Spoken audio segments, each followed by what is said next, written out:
Hello and a very good morning. You're watching the Breakfast News on Rajya Sabha television with me, Frank Pereira. Here are this morning's headlines. India rejects Pakistan's allegations of spying against its diplomats in Islamabad, strongly criticizes manner in which names of 8 diplomats were made public, compromising their security.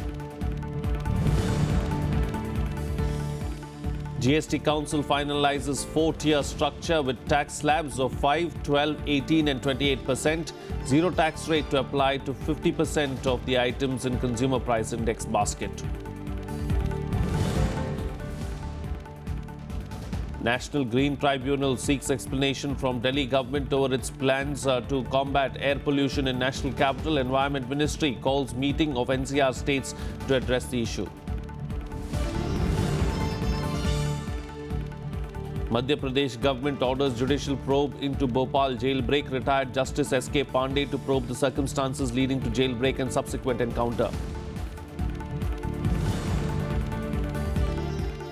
And at least 240 migrants believed to have drowned in 2 shipwrecks off the coast of Libya in the last 48 hours. Survivors brought to Italian island. Well, India has rejected Pakistan's claims that 8 of its diplomats in Islamabad are engaged in spying. Now, the External Affairs Ministry has also raised severe objections to the manner in which the names of the diplomats were put out in the public domain, risking their security. Number of Indian diplomats and staff belonging to the Indian intelligence agencies RAW and Intelligence Bureau have been found involved in coordinating terrorist and subversive activities in Pakistan under the garb of diplomatic assignments. India is strongly protesting allegations made by Pakistan against its diplomats in Islamabad. We completely reject the baseless and unsubstantiated allegations made by Pakistan against certain officials of the Indian High Commission in Islamabad. The government categorically denies those allegations. India also strongly condemning the manner in which the names of the 8 Indian diplomats were put in public domain in Pakistan, risking their security. The government also protests strongly the manner in which names and photos of the 8 Indian officials, 4 of them holders of diplomatic passports, have been published. This is against basic norms of diplomatic practice and courtesy. India saying that Pakistan's false allegations against them have the potential to adversely affect the activities of the High Commission. The Indian officials falsely implicated were working in the fields of promoting people-to-people and trade and economic contacts between the 2 countries. Pakistan's false allegations against them have the potential to adversely affect the corresponding activities of the High Commission. India is likely to withdraw the 8 diplomats named by Pakistan as their security has been compromised. The MEA has said recalling them is a procedural matter and the government will take necessary steps, keeping in view all aspects of the situation. The fresh diplomatic standoff comes after Pakistan pulled out 6 of its officials from its New Delhi mission in the wake of the spy scandal. A Pak High Commission staffer was declared persona non grata after being found involved in espionage. The staffer later claimed at least 16 staffers at the Pak High Commission in Delhi were involved in the spy ring. Bureau Report, Rajya Sabha TV. Well, India has also rejected Pakistan's allegations that its forces are violating ceasefire along the international border, targeting Pakistani civilians.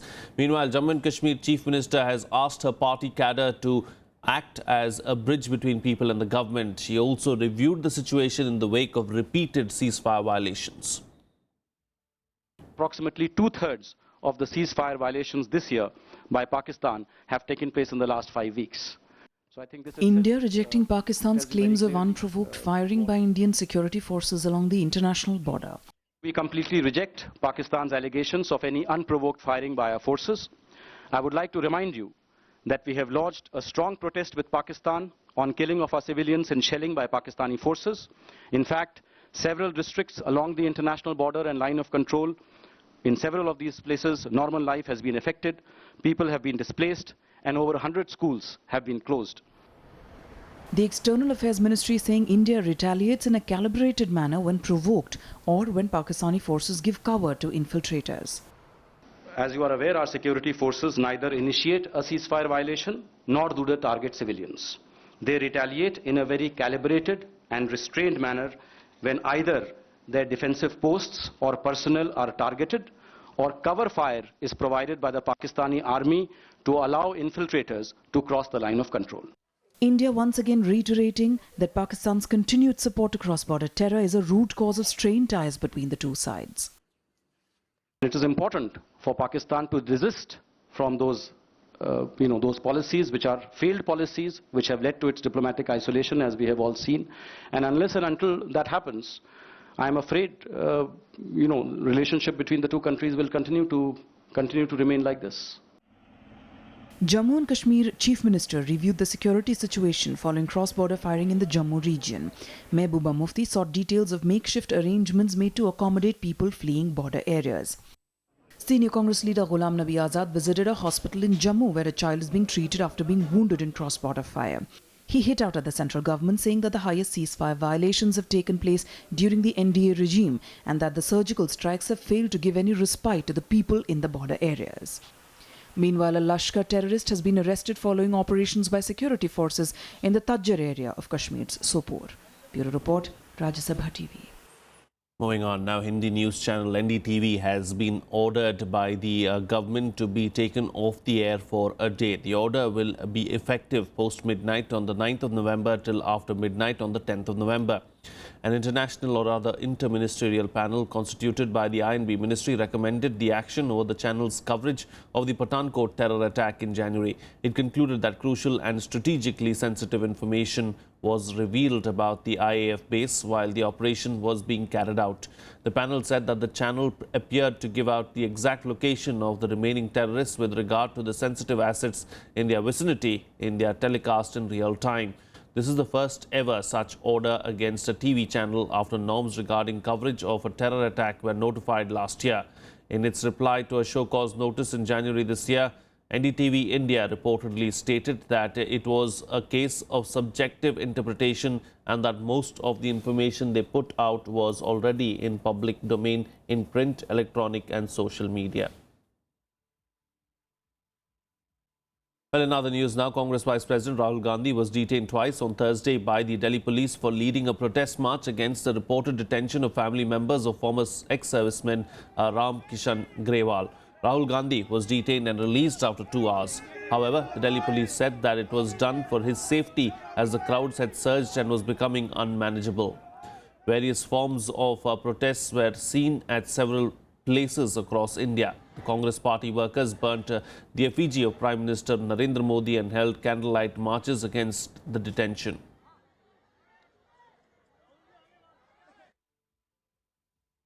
Meanwhile, ex-serviceman Ram Kishan Grewal who committed suicide on Tuesday allegedly over the issue of one rank, one pension, was cremated amid tight security.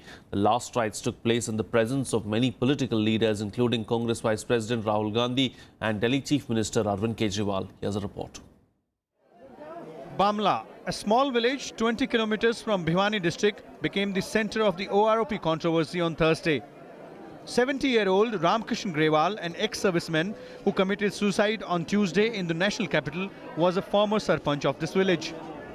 His last rites were conducted amid tight security in the presence of several politicians, including Congress Vice President Rahul Gandhi and Delhi Chief Minister Arvind Kejriwal.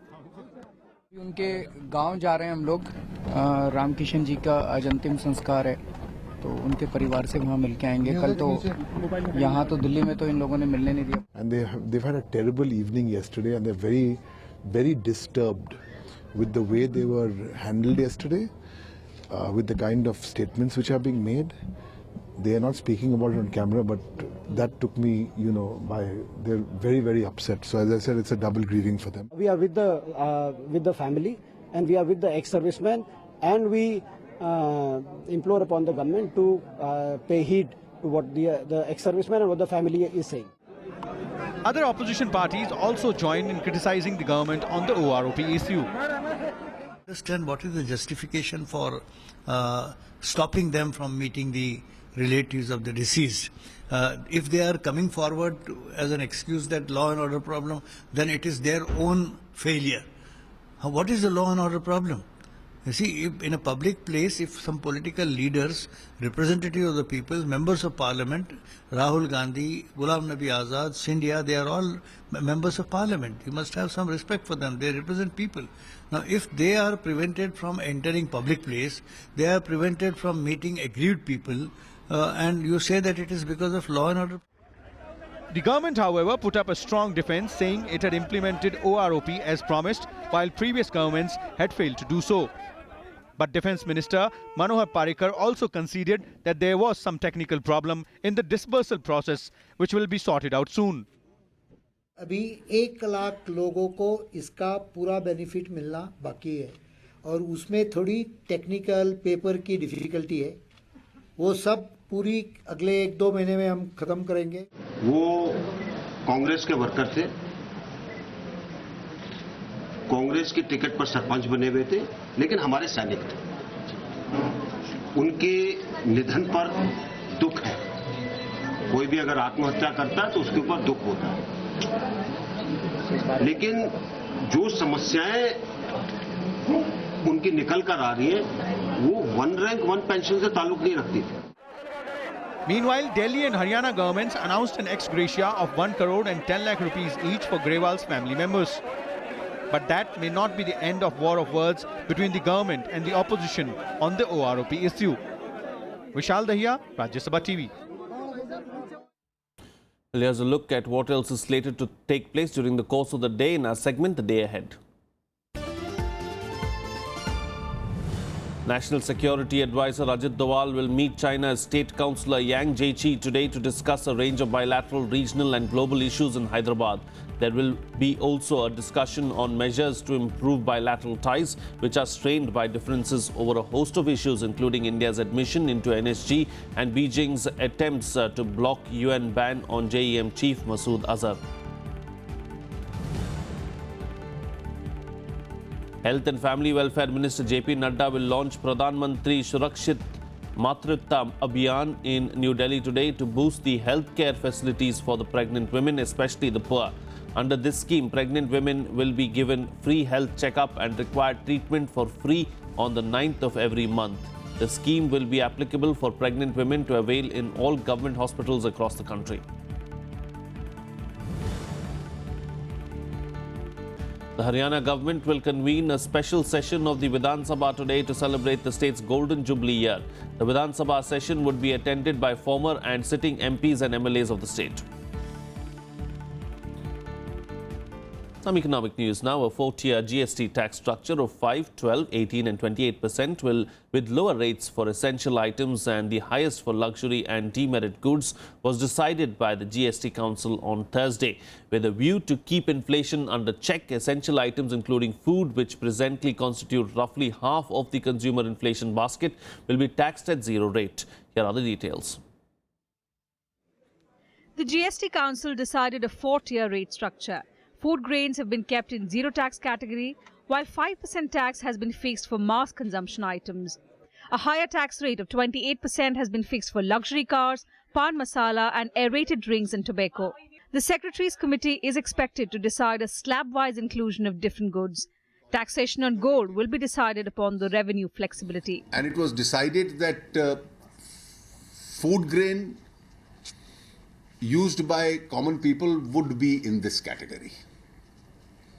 So that would be zero rated, so that its impact in terms of inflationary pressure on common people is the least. The government expressed confidence that the standard rates of 12% and 18% will keep inflation in check. The government is also confident of meeting the GST rollout deadline of 1st April 2017. In demerit goods या luxury products पे levy कम हो वो नहीं होगा. जितना existing amount है उतना होगा. वो extra जो देते हैं 28 से ऊपर वो सेस के रूप में देंगे, उसमें से compensation fund कर देंगे ताकि tax payer के ऊपर कोई additional compensation का burden ना आए. The Finance Minister said the centre is required to pay 50,000 crore rupees as compensation to the states in the first year of GST. The Council will decide on flexibility of the compensation pool after 5 years. The central GST and integrated GST legislations will also be introduced in the winter session of Parliament that begins 16th of November. Kriti Mishra's report for Rajya Sabha TV. Well, it's time for a short break now, but news and updates will continue on the other side. Stay tuned. We'll be right back.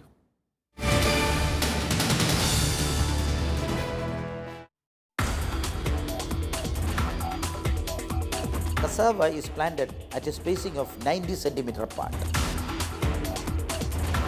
This mini-set material that we developed, we have given a smaller spacing or a closer spacing. Small-scale farmer who doesn't have a large acreage. This is an ideal way of cultivation, and most of the technologies that we develop is actually benefiting them. Watch Eureka with Dr. James George, Director, ICAR Central Tuber Crops Research Institute, Thiruvananthapuram, only on Rajya Sabha television.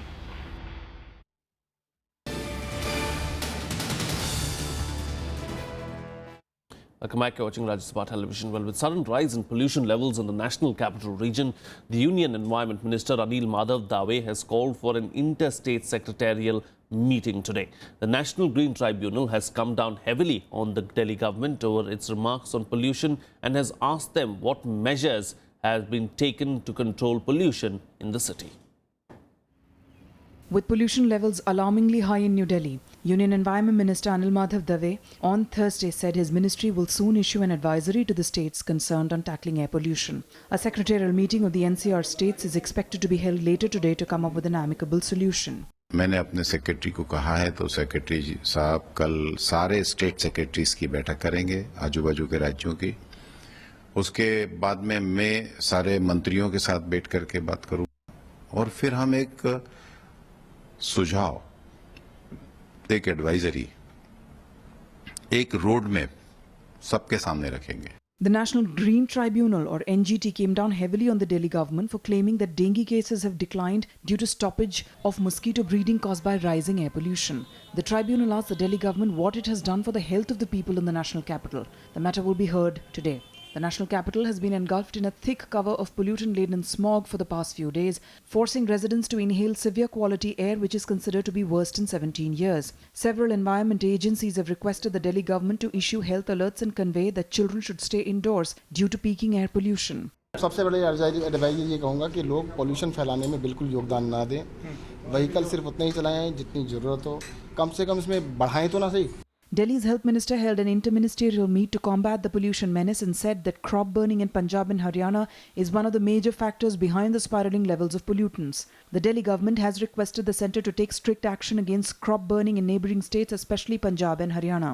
सबसे बड़ा जो contributing factor है आज की date में सबसे बड़ा contributing factor है वो क्रॉप बन रही है जो देखो नासा की इमेजेस भी दिखाई है हमारे को उसके अंदर पूरे पंजाब में ऐसा लगता है पूरा पंजाब जैसे चल रहा है और हरियाणा के अंदर भी हो जाता है और पूरे एरिया के अंदर हवा तेज़ ना चलने की वजह से हवा बहुत स्लो है तो पूरा का पूरा पोल्यूशन सेटल हो गया एक तरह से उसकी वजह से उनका कहना है कि कोई ना जो ज्योग्राफिकल कंडीशन थोड़ी भी चेंज होती है थोड़ी हवा चलती है तो ये ठीक होगा। Considered the worst smog in 17 years, the Indira Gandhi International Airport recorded the worst levels with visibility as low as 300 to 400 meters. Few schools in the national capital region have declared holiday for 2 days while some others have suspended morning assembly and asked students to wear masks. Bureau Report, Rajya Sabha TV. Well, Prime Minister Narendra Modi has urged the world community to work unitedly on disaster risk reduction. Inaugurating a 3-day Asian Ministerial Conference for Disaster Risk Reduction, he expressed India's readiness to work with other countries to build disaster-resilient infrastructure. Modi also set out a 10-point agenda for renovating efforts towards disaster risk reduction. Ministers responsible for disaster risk reduction in 61 countries met in New Delhi for a 3-day Asian Ministerial Conference on disaster risk reduction. Speaking on the occasion, Prime Minister Narendra Modi unveiled a 10-point disaster risk reduction plan that emphasizes more investment in risk mapping and a network of universities to work on disaster issues. Prime Minister also affirmed that India is ready to share its space technology and resources with any country to deal with disasters across the globe. All development sector must imbibe the principles of disaster risk management. This will ensure that all development projects, airports, roads, canals, hospitals, bridges are built to appropriate standards and contribute to the resilience of communities they seek to serve. Pointing out that women are disproportionately affected by disasters, Prime Minister Modi underscored the need for greater involvement and leadership by them in disaster risk management. He said there's a need to train a large number of women volunteers to support special needs of women affected by disasters. We need women engineers, masons, and building artisans supporting reconstruction, and women self-help groups assisting livelihood recovery.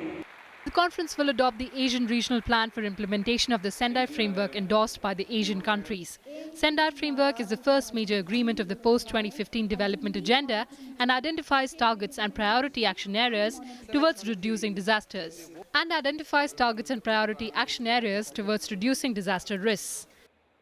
Kriti Mishra, Rajya Sabha TV. Well, facing the heat over the controversial encounter of 8 alleged Simi activists, Madhya Pradesh Chief Minister Shivraj Singh Chauhan on Thursday ordered a judicial probe into the Bhopal jailbreak. Retired Judge of the Bhopal High Court S.K. Pandey will head the commission that will probe the matter. The commission will investigate the circumstances surrounding the jailbreak by the 8 Simi operatives and the encounter in which they were killed by police. 8 under-trials of the banned Simi group broke out of the high-security jail on October 31st after killing one guard. A manhunt was launched and hours later, police tracked them under trials and all were gunned down in an encounter at Malikhera village on the outskirts of Bhopal.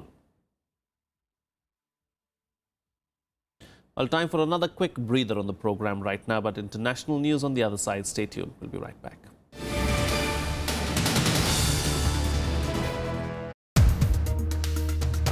Judiciary from time to time has raked up this issue that the government cannot justify the delay in appointment of judges. Till the final new memorandum of procedure is finalized, we will continue with the old memorandum of procedure. On that basis, we are making almost 96 new appointments.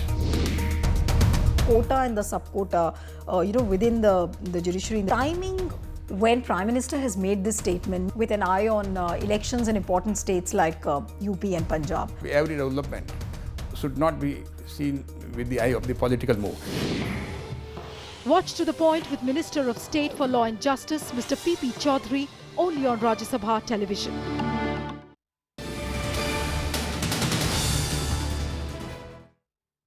Welcome back. You're watching Rajya Sabha television. Well, close to 240 migrants are believed to have drowned in 2 shipwrecks off the coast of Libya in the last 48 hours. The rescue vessel Topaz Responder, run by an aid station, and the Italian Red Cross responded to the scene, pulling almost 180 refugees to safety, where dozens of exhausted and panicking people fell from their dinghies. But most of those on board died. 12 bodies have been recovered. Early information suggests most of the refugees hail from sub-Saharan Africa. The rescued migrants have been transferred to the island of Lampedusa by the Italian Coast Guard. Italy has seen an increase in the trafficking of migrants from Libya ever since an EU-Turkey agreement to halt migrants travelling to the Greek islands came into force in March. The latest shipwrecks would bring the Mediterranean death toll to 4,220 since the beginning of the year. The casualties have already surpassed last year's toll of 3,777. The virtual closure of routes over land through the Balkans this year has forced those seeking a life in Europe to take the more deadly Mediterranean route.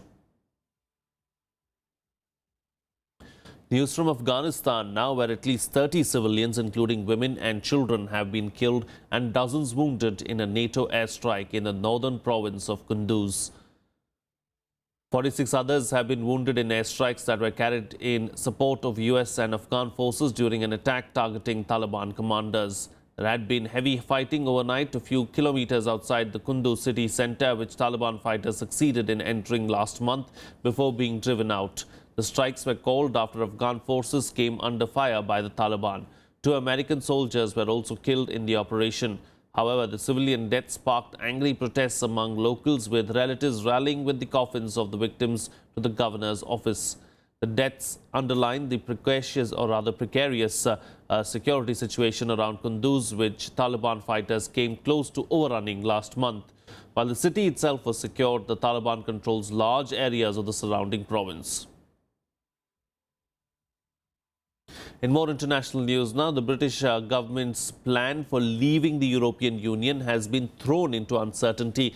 This after a UK court ruled that Parliament must give its approval before the process can begin.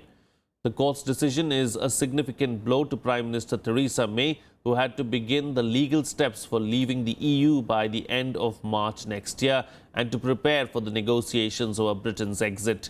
The government said it would appeal the verdict to the Supreme Court, which would hear the case in early December. If the ruling is upheld, lawmakers would have a chance to pressure May to soften her terms in breakup negotiations with the EU. They could delay the process or even halt it.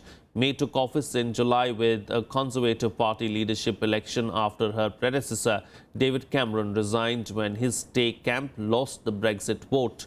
Brexit proponents called the court's ruling an attempt to overturn the will of Britons.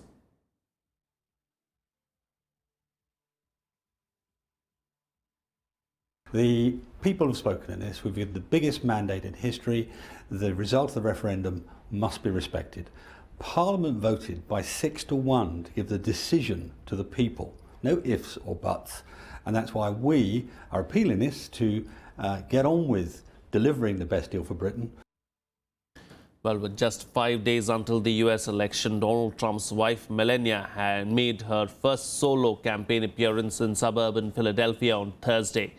Melania Trump made a rare campaign speech saying her husband would make America fair.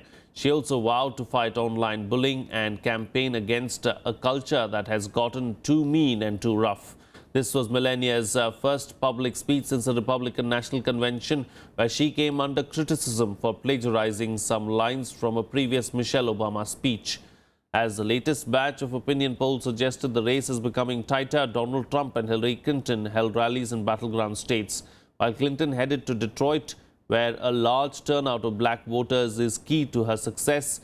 Trump was in North Carolina, again raising the issue of Hillary's email probe. US President Barack Obama, too, continued his energetic efforts to persuade Democrats to vote for Clinton at rallies in Florida, saying Trump was uniquely unqualified to be president. I'm an immigrant, and let me tell you, no one values the freedom and opportunity of America more than me, both as an independent woman and as someone who immigrated to America. He loves this country and he knows how to get things done. We must find better ways to honor and support the basic goodness of our children, especially in social media. Meanwhile, China on Thursday successfully launched its most powerful heavy-lift rocket, Long March 5. The successful launch of Long March 5 will improve China's capability to enter space. Long March 5 is expected to be used in future space programs like building a permanent space station and for Moon and Mars missions as the communist giant seeks to become a major space power. The newly developed rocket Long March 5 was launched from the coastal Wencheng Space Launch Center in southern Hainan province. The Long March 5 is a large two-stage rocket with a payload capacity of 25 tons to low Earth orbit and is the largest of China's carrier rockets. The rocket uses two kinds of fuel, kerosene and liquid oxygen, as well as liquid hydrogen and oxygen. China plans to set up its own permanent manned space station by 2022. 此次首飞任务后，长征5号运载火箭还将于2017年中期安排第2次飞行试验，计划于2017年年底实施探月工程3期嫦娥5号的探测器发射任务。 Well, that's it on this edition of the Breakfast News. Have a good day.